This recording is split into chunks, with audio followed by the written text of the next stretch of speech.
नमस्कार, आप सभी दर्शकों का एक नए ब्लॉग में स्वागत है। आज का ये वीडियो का टॉपिक है सेफ्टी यानी कि सुरक्षा।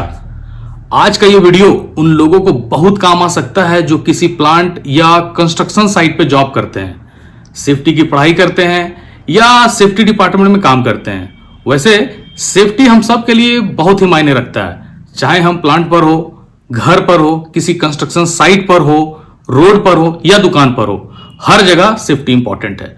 क्योंकि आंकड़ों को देखा जाए तो एक्सीडेंट की वजह से हर दिन कई जाने जाती है और इसका कारण है लापरवाही या सेफ्टी की अज्ञानता। मेरी लगातार कोशिश रही है और आगे भी रहेगी कि मैं अपने दर्शकों के बीच अपने वीडियो के माध्यम से अवेयरनेस ला सकूं, आसान और सरल भाषा में किसी भी खतरे से बचने की जानकारी दूं।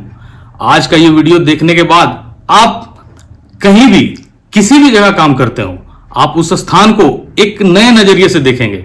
आप खुद एनालिसिस कर पाएंगे कि आप सुरक्षित कार्य कर रहे हैं कि नहीं या सुरक्षित स्थान पर कार्य कर रहे हैं कि नहीं। तो पूरी जानकारी के लिए वीडियो में अंत तक जरूर बने रहें और अगर आप हमारे चैनल के सब्सक्राइबर नहीं हैं तो प्लीज हमारे चैनल को सब्सक्राइब कर लें और बेल आइकन को दबाएं ताकि हमारे वीडियो का अपडेट आपको मिलता रहे। इस वीडियो में दी गई जानकारी आपको जानकार बनाएगी, जिससे आप किसी भी खतरे को भांप सकेंगे, आप सुरक्षित रह सकेंगे, आपको आपका सुपरवाइजर बेवकूफ नहीं बना सकेगा। तो हम लोग शुरुआत करते हैं सेफ्टी वर्ड या सुरक्षा शब्द कहां से आया। सुरक्षा यह लैटिन शब्द साल्वस से लिया गया है, जिसका अर्थ है बिना किसी हानि के स्वास्थ्य। इसे सुरक्षित होने की स्थिति के रूप में परिभाषित किया गया है, अर्थात अहानिकारक, वास्तविक या आशंका वाले खतरों से बचकर निकलना। What is safety? सुरक्षा क्या है? सुरक्षा दुर्घटनाओं और नुकसान को नियंत्रण करने की कला और प्रौद्योगिकी है, यानी कि आर्ट एंड टेक्नोलॉजी है, जो किसी भी स्थिति से होने वाले नुकसान को स्वीकार्य सीमा के भीतर रखती है और श्रमिकों को जोखिम रहित स्थिति प्रदान करती है। यह हम कह सकते हैं कि सुरक्षा किसी भी खतरे से मुक्ति है। Safety is the freedom from any hazard. अब जानते हैं कि सुरक्षा का क्या उद्देश्य है।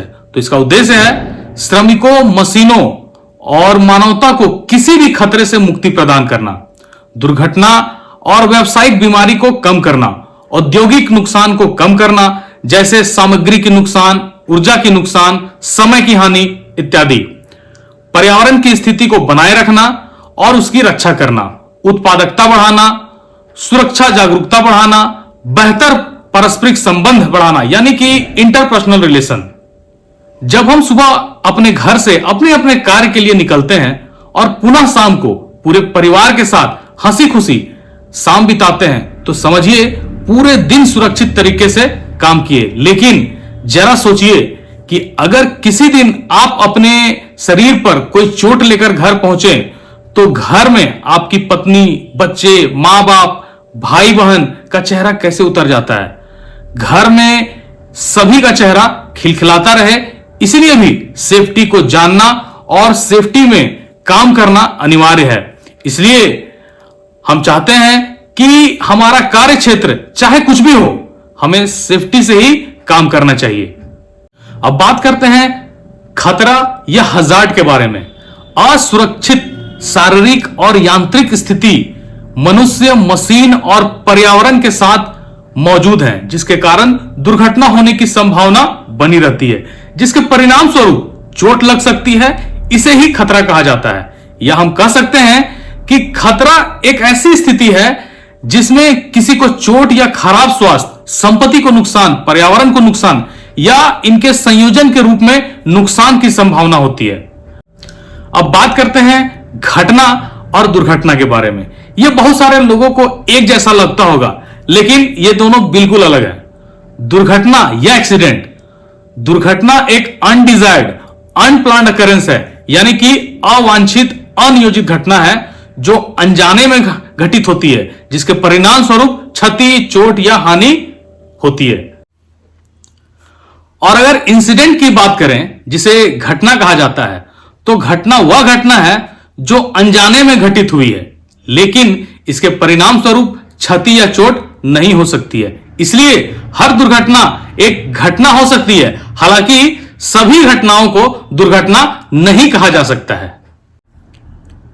यह सब जानकारी उन लोगों को बहुत काम आ सकती है जो प्लांट में या कंस्ट्रक्शन साइट पे काम करते हैं। वहां जनरली क्विज या कंपटीशन में ऐसे ही प्रश्न पूछे जाते हैं या सेफ्टी इंटरव्यू में इन्हीं सब के बारे में पूछा जाता है। आजकल तो आप किसी भी स्ट्रीम के हो, अगर आप किसी प्लांट या कंस्ट्रक्शन साइट के लिए जॉब ढूंढ रहे हैं तो यह सब जानकारी आपको रखना ही होगा। ये सब इंटरव्यू में पूछे जाते हैं। जैसे कि पूछ दिया जाता है, what is the difference between incident and accident? घटना और दुर्घटना में क्या अंतर है, बताइए। तो अगर आपके पास यह जानकारी होगी तो आप आराम से इसका आंसर दे पाएंगे। अब तो आप जान गए होंगे कि इंसिडेंट, एक्सीडेंट या हैजर्ड क्या है, लेकिन प्रश्न है कि यह क्यों होता है, क्यों यह घटना घटता है। कोई भी इंसिडेंट या एक्सीडेंट होने के दो महत्वपूर्ण कारण होते हैं।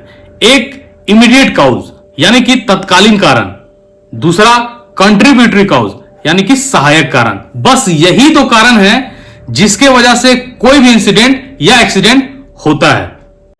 इमीडिएट काउज, तत्कालीन कारण दुर्घटनाओं के प्रत्यक्ष कारण है यानी कि डायरेक्ट काउज, जो या तो असुरक्षित कार्यों यानी कि अनसेफ एक्ट या असुरक्षित स्थितियों अनसेफ कंडीशन या दोनों के कारण होता है। असुरक्षित कार्य किसे कहते हैं? दोषपूर्ण कार्य आदतें, फॉल्टी वर्क हैबिट और लापरवाह यानी कि केयरलेस काम को असुरक्षित कार्य कहा जाता है। असुरक्षित कार्य में जो आते हैं वे हैं असुरक्षित उपकरणों का उपयोग करना, असुरक्षित पोशाक पहनना, नियमों की अनदेखा करना, बिना अधिकार के काम करना, असुरक्षित गति से काम करना, शरारती व्यवहार, असुरक्षित पोशाक पहनना, असुरक्षित स्थिति या मुद्रा में काम करना, असुरक्षित उठाना, खींचना और धकेलना, पीपीई का उपयोग ना करना, सामग्री का सही से संचालन ना करना, चलती मशीनों पर काम करना। असुरक्षित स्थितियां यानी कि अनसेफ कंडीशन किसे कहा जाता है? असुरक्षित स्थितियों को कार्य वातावरण में भौतिक और रासायनिक स्रोतों के कारण उत्पन्न होने वाली किसी भी भौतिक स्थिति के रूप में परिभाषित किया जा सकता है। इसे यदि ठीक नहीं किया जाए तो दुर्घटना हो सकती है। अब अनसेफ कंडीशन जिसमें आती है अनियमित कदम यानी कि इरेगुलर स्टेप, सामग्री की खराब व्यवस्था, फिसलन भरी फर्श, खराब गृह व्यवस्था, असुरक्षित प्रक्रिया, असुरक्षित या अपर्याप्त सुरक्षा वाले उपकरण का यूज करना, उपकरणों का असुरक्षित डिजाइन, उपकरणों का खराब रखरखाव, उपकरणों पर अधिक भार, चिंगारी पैदा करने वाले सामग्री या वस्तुएं यूज करना, सुरक्षा उपकरणों की कमी, असुरक्षित कपड़े, अनुचित प्रकाश व्यवस्था इत्यादि। अब बात करते हैं दुर्घटनाओं के सहायक कारण यानी कि कंट्रीब्यूटरी काउज ऑफ एक्सीडेंट। तो ये दुर्घटनाओं के अप्रत्यक्ष कारण है यानी कि इनडायरेक्ट काउज। इन्हें चार भागों में वर्गीकृत किया जा सकता है। पहला, व्यक्ति की मानसिक स्थिति जिसमें आता है श्रमिकों की मानसिक आयु, अनुभवहीनता, अनुचित दृष्टिकोण, समन्वय की कमी, काम का एकाग्रता की कमी। दूसरा आता है कार्यकर्ता की शारीरिक स्थिति जिसमें शामिल है अत्यधिक थका होना, नौकरी के लिए शारीरिक रूप से अयोग्य, शारीरिक रूप से विकलांग, स्वास्थ्य की खराब स्थिति। तीसरा, सुपरवाइजरी सेफ्टी परफॉर्मेंस जिसमें शामिल है सुरक्षा निर्देश का नहीं दिए जाना, सुरक्षा नियमों को लागू नहीं किया जाना, खतरनाक स्थितियों को ठीक नहीं किया जाना, खराब अनुशासन।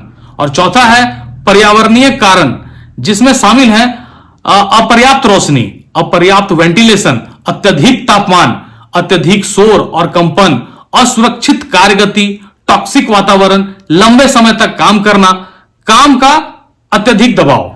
अगर रिसर्च और आंकड़े की बात करें तो 88% दुर्घटनाएं असुरक्षित कार्य के कारण होती है, 10% दुर्घटनाएं असुरक्षित परिस्थितियों के कारण होती हैं और केवल 2% दुर्घटनाएं अन्य कारणों से होती है जिसमें बाढ़, चक्रवात, भूकंप आदि शामिल हैं। इससे आप समझ सकते हैं कि अगर आपके साथ कोई दुर्घटना होती है तो उसका कारण सिर्फ और सिर्फ आप हैं, दूसरा कोई नहीं है।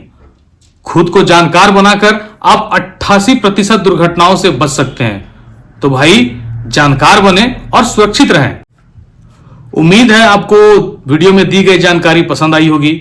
ऐसे ही जानकारी हम आपके लिए लाते रहेंगे और जानकारी अच्छी लगी तो चैनल को सब्सक्राइब जरूर कर लें और बेल आइकन को दबाएं ताकि वीडियो का अपडेट आपको मिलता रहे। वीडियो में अंत तक रहने के लिए आपका बहुत बहुत धन्यवाद।